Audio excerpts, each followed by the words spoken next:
Welcome to the continued Spotlight on Education presented by Neosho County Community College. I'm your host, Huntyr Schwegman, and I'd like to thank you for tuning in today as we put a spotlight on the news, upcoming events, and academic programs at NCCC. And in today's episode, I am joined by Steve Dowell, the Dean for Assessment and Institutional Effectiveness here at Neosho County Community College, to talk about some of the work that goes on in his department.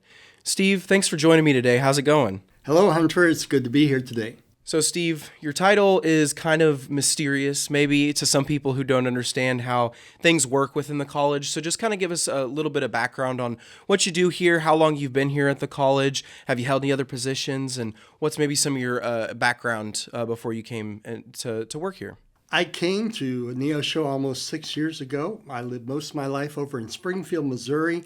I attended the Missouri State University back when it was called Southwest Missouri State University, and I was a theater major there. I earned my bachelor's and my master's in that area. I have some fond memories. That's the program that produced Kathleen Turner and John Goodman, and they were a little bit before my time, but I enjoyed seeing them when they would come back to visit. Included in my activities there were working with the summer theater program. I was the assistant managing director there and gained some great experiences. Later got into some banking and business management, had a variety of experiences, but I eventually found my way back to higher education and began teaching in a private institution over in Springfield, was there for 18 years, teaching in the areas of English and public speaking and play production.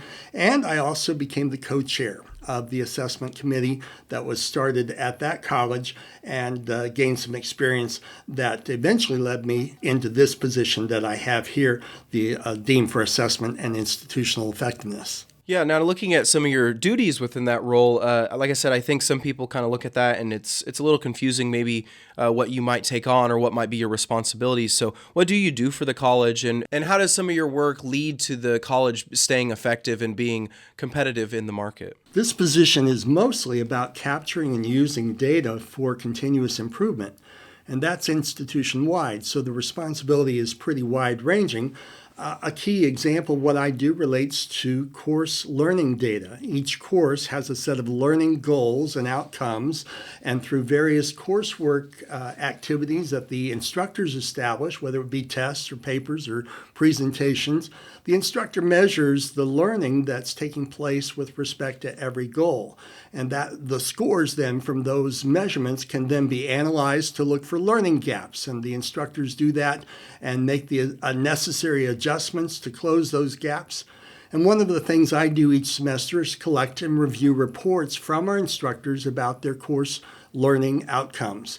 I'm also involved in faculty training and curriculum development, program and departmental review, and various kinds of surveys from both our students and our employees. One of the questions I always ask our program directors is how they strive to keep the program up to date and effective. It sounds kind of like you're one of the people that helps them kind of do that. Sure, that's an underlying result of the role that I play because I help our programs and departments with their program reviews, and that means they're looking at their own data and trying to figure out ways to move that program forward and make advances with the program, and I help with that. Steve, we brought you on today because we just released our institutional effectiveness dashboard for the 2023-24 academic year. So can you kind of give us a brief overview of what the IED is and why Neosho County compiles this data to look at and analyze? I've compared the IED, the Institutional Effectiveness Dashboard, to a scorecard. It tells us where we're at in the game of achieving our mission. Just like courses have a set of learning goals that they're trying to achieve, the college has a set of overarching institutional goals that it's trying to achieve. The big goal, of course, is our mission, which says to enrich our communities and our students' lives. But then we achieve that mission by focusing on 4 realms of activity, which we call the purposes. They are student learning and student success, accountability to stakeholders, and meeting community needs. And in order to achieve our mission, we believe we must achieve those 4 purposes. But how well are we doing toward those goals? The dashboard is an annual project that pulls together data from all over the college to help us answer that question. New classes are starting all the time at Neosho County Community College. We offer a variety of in-person, online, and hybrid courses in 16, 12, and 8-week formats. We also offer evening classes to fit any schedule. Whether you're looking to finish an associate's degree or break into a new career field with one of our certificate programs, NCCC offers something for everyone. Start your academic journey today by emailing advising@neosho.edu to enroll at Neosho County Community College. Go Show! So why should our stakeholders pay attention to these metrics? Like, what is the importance for somebody who's not an employee here, or they might not be a student, they're just maybe a taxpayer in the community? We at Neosho County Community College are always mindful that we're a public institution. It's our mission to serve not only our students, but our communities. And tax dollars are a big part of our ability to do what we do. So it stands to reason that even people who are unaffiliated with the college may want to know more about the results of their investment. How's the college doing? And of course, we want to know that too. And that's why many years ago, Dr. Embody, our president, conceived of this dashboard project. Because the answer to how's it going is somewhat complex. Are you talking about enrollment? Are you talking about the number of graduates or the number of programs we offer? Are you talking about student satisfaction or employee satisfaction? How we compare to other colleges? There's so many things we could look at. But he wanted an instrument that would kind of pull it all together and let people see the big picture. While the details of the dashboard may not appeal to everyone, I think many people would be encouraged to know that the college cares enough to evaluate itself in this way every year, looking at all the data and publishing the findings, all with the goal of continuing our effort to be the premier community college in Kansas.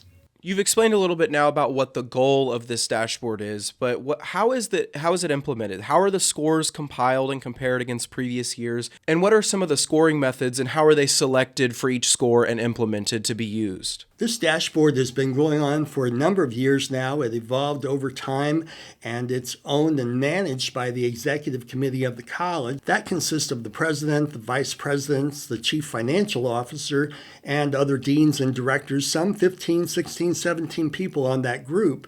And that's the body that reviews the data and helps us select and gather it. This year's iteration of the dashboard included 332 distinct data points, and they're from all over the college. I'm talking about financial aid and maintenance and the library and various other programs.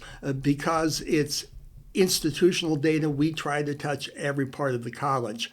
My office coordinates this effort and starts about August bringing in to the executive committee the data to start reviewing. And we do this in our weekly meetings, and that continues all the way through December. For each data point, the committee uses established scoring mechanisms to render a rating on a scale of 1 to 5. And when we hit it out of the ballpark in a particular area, that's a 5. And when it's not quite that good, it's a 4, and so forth. We have predefined what sorts of results are tied to each of those ratings on the scale, so that when we look at the data, it's pretty readily apparent what the rating's going to be. You asked about comparisons, how we compare to previous years. One of the key tools we use in making the determinations is comparison. And sometimes what we have is a nationwide or a statewide piece of data that we can compare to, kind of a benchmark that we look at ourselves against, and that gives us something to use to rate ourselves. And then there's other cases where that's not available to us, or it's not desirable, and we'll use an internal benchmark, looking at ourselves maybe by the previous years. So when we look at enrollment, we're not Johnson County, so we don't want to make a comparison there, but we do look at our enrollment this year versus previous years and how we're holding up in terms of numbers. So we strive to maintain some sort of scoring standard for every data point, so the scoring mechanisms are consistent then from year to year, and that allows us to be fairly consistent and accurate as we look at new information. Let's look now at some of the purposes that you mentioned a little bit earlier. What kind of goals are included in the purpose of, say, student learning? And what are some of the most improved scores this year, and how were those scores improved upon? So each purpose has its own set of 3 to 5 supporting goals, I'll call them, and we evaluate each of those goals individually, which means there's always a lot to look at when we talk about the specifics within these for purposes that we're discussing. But I'll try to share a quick example here. The area of student learning is related to things that focus on curriculum and technology, assessment, critical thinking, and the open exchange of ideas, and those are some of the supporting goals that we have with regard to student learning. This year we saw an increase in the last one I mentioned, the area of critical thinking and the open exchange of ideas. Of course, we're pulling in scores from all different places, including the classroom, but one data point that helped drive that increase is one that is from our Chapman Learning Center, our library. We compare usage from the most recent year in that database to previous years. And this time we came across an average number of searches per student that increased over the previous years. And the particular area that we were looking at was a database that focuses on critical thinking skills called Opposing Viewpoints. Many people would probably have heard of that database. But this is a good sign when it comes to the kinds of assignments that students are working on and the level of content that they're learning in the classroom. So that data point in our rating system earned a 5 this year, and that rating helped raise the overall score. Have you considered a career in the medical field? Find your future today at Neosho County Community College. Become an expert in diagnostic imaging with our Diagnostic Medical Sonography program, or help improve the quality of life for patients with mental, physical, or emotional impairments through the Occupational Therapy Assistant program. Develop a passion for food service management through our Dietary Manager program, or train to take an integral role in the surgical team through our Surgical Technology program. Whatever you're interested in, Neosho County Community College offers a wide variety of allied health programs, including health information technology, medical assistant, phlebotomy, healthcare coding, and more. Neosho County Community College has campuses in Chanute and Ottawa, with many classes offered online or in the evening. Visit neosho.edu/programs to learn more and find your healthcare career today. Show knows healthcare, show knows success. When you find a score that maybe needs improvement, such as the advancing critical thinking and open exchange of ideas, and you said that some of the things like opposing viewpoints has helped increase that, was that an initiative that you guys kind of led the instructors to, or was that just a discussion that you guys had? How does that work when you see a score and maybe some areas for improvement? I'll let you in on a little secret about the value of this whole project, and that is the process is more valuable, in my opinion, than the final product. Once we complete this dashboard every year, we have our scores and we look at them and we share them with employees and we post them on the website, and it makes a nice historical record of where we've been and what we've accomplished. But having the data isn't nearly as valuable as what went on in producing all of that data. Virtually every organization generates some kind of data along the way, but in many instances, they don't do anything with it. Nobody looks at it. Nobody analyzes it or evaluates it. It's data for the sake of data. And the dashboard project helps us guard against that tendency. For each data point that I'm collecting, I'm reaching out to departments and saying, can you pull that together? So guess what? They're looking at their data as they do that. And then I take it to the executive committee, and some 15, 16, 17 people are looking at it again. And then we're discussing it and analyzing and assigning a score to it. And then in those discussions, we raise awareness. The data isn't hiding in a file drawer somewhere. It's speaking to us, and the concerns get understood and addressed. So in the case of our opposing viewpoints database, we know that things have improved with regard to that, and our faculty can be aware that they're doing a good job of asking students to get into these kinds of databases and wrestle with those difficult questions. And then looking at some of the other areas, could you maybe give us an example of some other initiatives that help increase scores, and maybe how those initiatives or those discussions came out of viewing the data on the IED? One rating that improved this year on the IED related to the programs called developmental education. listeners may be aware of that some students arrive at college underprepared to take college level math or English classes. And so, of course, we work with those students in courses that are designed to help raise their skills.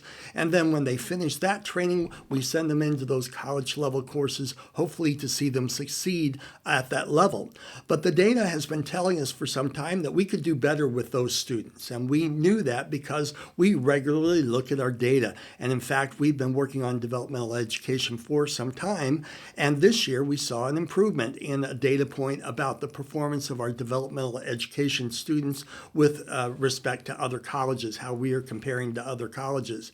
And so that was a good thing, but this has been an area that's been on our radar for a while, and we're continuing to work on it. In fact, as we sit here, our instructors in both the math and English departments have been working incredibly hard to prepare for some major enhancements that we're going to implement starting next fall. A second example would be campus satisfaction with our technology services. We've seen some notable improvements in that data as well, and that's because of all the work that's been done to make things better with regard to campus technology. And they've been replacing and updating equipment and hiring great people and decreasing response times. And we didn't generate those initiatives necessarily because of some number on the dashboard, but we did that work because we were aware of the concern. And we were aware of the concern because we regularly pay attention to our data. So as I see it, the dashboard helps us keep a finger on the pulse of the college. Let me add that we do take a look at our final results after the dashboard is completed and ask ourselves, what are the current concerns? And this year I shared with the president, the chief academic officer, my analysis of the scores and found that we had some 10 areas for improvement, opportunities for improvement. That list just serves to kind of underscore and highlight what the data is telling us, what we've learned as we've worked on the project for some 5 months. And nothing on that list would be surprising to the people who get the list because our administrators are so invested in the whole process and in many cases are already working on initiatives that are aimed at those same areas. Well, Steve, thanks for talking with us about the dashboard. I think that's a great initiative that the college has going, and it really helps open up a lot of the improvements that we're trying to make and showing those off to the community. So I'm glad to sit down and talk to you about that. But that's all the questions I had for you today, and I really thank you for stopping in and taking the time to explain these complicated topics within the IED. And thank you for the chance to be here, Hunter. That concludes this week's episode of the Continued Spotlight on Education presented by Neosho County Community College. My name is Huntyr Schwegman, and I'd like to thank you all again for tuning in today. Don't forget to come back next week as we highlight another amazing aspect of Neosho County Community College, and visit neosho.edu for more information and to enroll at NCCC. Go Show!